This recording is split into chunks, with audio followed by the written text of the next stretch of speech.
যে ইনি যখন বলছে আমার যা করার আমার ওর উপর ভরসা করে বলে ফেলেছি, আমি যা করেছি এখানে দেখছো সেটা শুধু ভরসার উপর ডিপেন্ড করে। এই ভরসা যোগ্য যে ব্যক্তি, একটু লাইট ছেড়ে দিই, ওনাকে সবাই একটু দেখুন প্লিজ। ওয়েলকাম মৈনাকদা। ভরসা করার একমাত্র ব্যক্তি, এবং থ্যাংক ইউ মৈনাকদা, এতদিন পরেও দিদিকে একটা নতুন ছবির মধ্যে দিয়ে নিয়ে আসো। এর কিছু তুমি সবসময় কম বলো, আজকে একটু বেশি বলো। দেখো, শতাব্দীকে নিয়ে কাজ করার অভিজ্ঞতা সাংঘাতিক, দারুণ একটা এক্সপিরিয়েন্স। বিকজ যাদেরকে দেখে বাংলা সিনেমা দেখে আমরা বড় হয়েছি, যে বাংলা সিনেমা দেখে উত্তেজিত হয়ে আমরা বাংলা সিনেমা আজকে করছি, সেটা একসঙ্গে আমরা করতে পারছি একটা পেরেছি। আর এই ছবিটার নামের একটা অদ্ভুত ট্রিভিয়া বলতে চাই যে ঋতুদা, ঋতুপর্ণ ঘোষের 19 এপ্রিল ছবিটার অরিজিনাল নাম ছিল বাচ্চা, এবং কোনো একটা কারণে হয়তো ছবিটার শুরু হওয়ার আগে প্রযোজক এবং অনেকে বলেছিল যে ছবিটার মধ্যে ভূতের ছবির গন্ধ আছে বলে ছবিটার নাম বলেছে। সো ওই নামটা ঋতুদার সাথে ডিসকাশন হচ্ছে যে ছবি নামটা কোথাও ব্যবহার হবে, ঋতুদা নেই, আমি ওই নামটা ব্যবহার করে নিলাম, চুজ করলাম না। সো একটা সম্পর্কের গল্প, তার মধ্যে একটা ভূতের স্পিরিট, সেটাই তুলে দিচ্ছে বাছুরি। এর থেকে বেশি বলাটা খুব ডিফিকাল্ট এই সিনেমাটার ক্ষেত্রে, বিকজ ভূতের ছবির মরাটাই হচ্ছে না আমার মানে এখানে গল্প বলার থেকে তুমি ভয়টা তুমি না পেলে হবে, এটা হাসার মতো, মানে তুমি হাসলে বলতে যেটা মজা হচ্ছে, আমাদেরকে ডিসক্রাইব করা। আর রিতাপুরের ক্ষেত্রে আমি আর ধরেই আমরা কথা বলছি, ও ভূতের ছবি দেখতে ভালোবাসে, আমি ছোটবেলা থেকে ভূতের ছবি দেখতে ভয় পাই, একটা অ্যাডিকশন মানে দেখতেও মজা লাগে কিন্তু ভয় পাই। সো এই ঝাঁপিয়ে পড়াটা একটা আমাদের অনেক ইচ্ছা ছিল, সো তাই আমরা ঝাঁপিয়ে পড়ি। রিতা, তুমি থ্যাংক ইউ। হ্যাঁ প্লিজ। পিছনে কেউ দেখছে, পিছনে গান চলছে, পিছনে কেউ গান চালাচ্ছে। এটা সত্যি কি ভাবছে নাকি কিছু হচ্ছে? পিছনে বলে দে, এটা বলে দিন প্লিজ। গুড আফটারনুন সকলকে। বাৎসরিক খুব স্পেশাল একটা ছবি, বেশ কিছু কারণে, আমার জন্য তো বটে। একটা তো হচ্ছে যে দিদির এত বছর পরে আবার বড় পর্দায় ফেরা এবং কাজ করা। যারা অনেকেই জানে না, এটা কিন্তু আমার দিদির সাথে প্রথম কাজ নয়।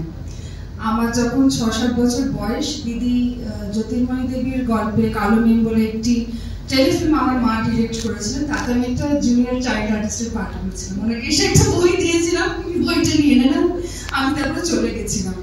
এবং আজকে দাঁড়িয়ে আমার মনে হয় আমি দিদিকে তখন যা দেখেছিলাম, একটা এরকম অরেঞ্জ রঙের ফ্রক পরেছিলেন, এরকম ফুল ইয়ে করা, ওনার সুন্দর কোকড়ানো বেবি চুলটা, and looking at her I thought কি সুন্দর মানুষটা। and আমি যখন দিদিকে ফ্লোরে দেখলাম আবার, যখন দিদি এলেন কাজ করতে, ঠিক ওই কথাটাই মনে এলো, কি সুন্দর মানুষটা। এবং দিদির সাথে কাজ করবার অভিজ্ঞতা ঠিক ততটাই সুন্দর। Mainak obviously captain of the ship, আমরা শিফট বাংলা, মানে আমরা যেভাবে কাজ করি, শিফটে ক্যাপ্টেন না হলে মুশকিল, প্রডিউসারদের হার্ট অ্যাটাক আসে। তো মৈনাক যেভাবে সমস্তটা প্ল্যান করে গুছিয়ে, ওর মাথায় ওর ভাবনাটা থাকে না, ও কি চাইছে, ও কি বলছে, ফলো করা ইজ অলওয়েজ এনাফ। পরে বোঝার জন্য, যেরকম ট্রেলারটাতে আছে যেমন দেখলাম, বুঝতে পারলাম যে ওর ভিশনে যেটা ছিল সেটা একেবারে ও যা যেরকম লেগেছে, চেয়েছে, আমাদের কাছে চেয়েছে, আমরা দিয়েছি, এবং সেটা ফাইনালি সেভাবে সাজিয়ে ফেলতে পেরেছে। এবং ও যেটা বললো, আমি নিজে হরর ফিল্ম ভীষণ ভালোবাসি, ভূতের সিনেমা দেখতে খুব পছন্দ করি। তবে এই ভূতের সিনেমাটার বৈশিষ্ট্য হচ্ছে, ইউজুয়ালি আমরা কি দেখি, একটা ভূতের বাড়ি থাকে, একটা হন্টেড হাউস থাকে, সেখানে কেউ যাচ্ছে, ভূতের বাড়িটার গল্প। এটা কিন্তু তা না। মণিহারার গল্পটা কিন্তু শুধুমাত্র ও যে কবে ভূত হয়ে গেল সেটা ছিল না, বা ক্ষুদিত পাশানেরও নয়। এই মানুষটার গল্প, এদের সম্পর্কে গল্প ছিল যেখানে ভূত আসে। এই ক্ষেত্রেও তাই, যে বৃষ্টি এবং স্বপ্না, এদের যে জীবনের গল্প, এরা যে টানাপোড়েনে পড়েছে, আমার স্বামী এবং স্বপ্নার ভাই চলে যাওয়াতে, নীলের চলে যাওয়াতে যেই পরিস্থিতিতে ওরা পড়েছে, একটা অন্ধকার সেখানে জমাট হয়েছে তাদের মনে, বুকে। কাউকে হারালে যেটা হয়, আর অন্ধকার জমলেই সেখানে কিন্তু ভূত আসে। ঠিক সেইভাবে এদের জীবনে ভূত আসে। তাই ট্রেলারে তোমরা যা দেখলে, there's a full-on drama, there's a full-on relationship drama between these two women in the film, and at the same time সেই ড্রামাটাকে কোথাও না কোথাও কি বলবো, এদের জীবনের দিক ঘুরিয়ে দেয়। এই ভূত বলো, পিশাচ বলো, অন্ধকার, সেটা কোনো ছবি দেখে বুঝতে হবে এক্স্যাক্টলি কি এসে। এবং আমার সেটা প্রথম থেকেই খুব ভালো লেগেছিল, এবং আমরা সবাই মিলে সেটাই চেষ্টা করেছি। আমাদের প্রডিউসার মানে তারা জান প্রাণ লাগিয়ে দিয়েছে যাতে যা যা প্রয়োজন পড়ে। এটা অত্যন্ত কঠিন একটা শুট, সেখানে আমার ডিরেক্টরের যা যা দরকার, যা সেটা ডাবল ক্যামেরা হোক, যে ধরনের ব্যবস্থা হোক, ভিএফএক্স হোক, সবটাই যাতে খাপে খাপ সুন্দর করে দেওয়ানো যায়, এবং যাতে আলটিমেটলি আমরা লোক হাসির কিছু না বানাই, বরং একটা প্রচন্ড ইন্টারেস্টিং অন্যরকম এন্টারটেইনিং কিছু আনতে পারি। এবারে 6 তারিখের দিকে তাকিয়ে থাকা যে কতটা আমরা সক্ষম হলাম। তবে ট্রেলারটা দেখে বেশ অনেকটা কনফিডেন্স পাচ্ছি, মনে হচ্ছে পার হবে না, মনে হচ্ছে পাস হবে। কি বলবো না? Thank you so much. Ishanta আছে, please.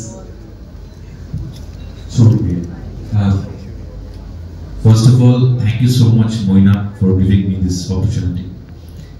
আমি প্রচন্ড এক্সাইটেড ছিলাম যখন ওর ফোনটা আসে। আমি তখন একটা পাবে নাচানাচি করছিলাম।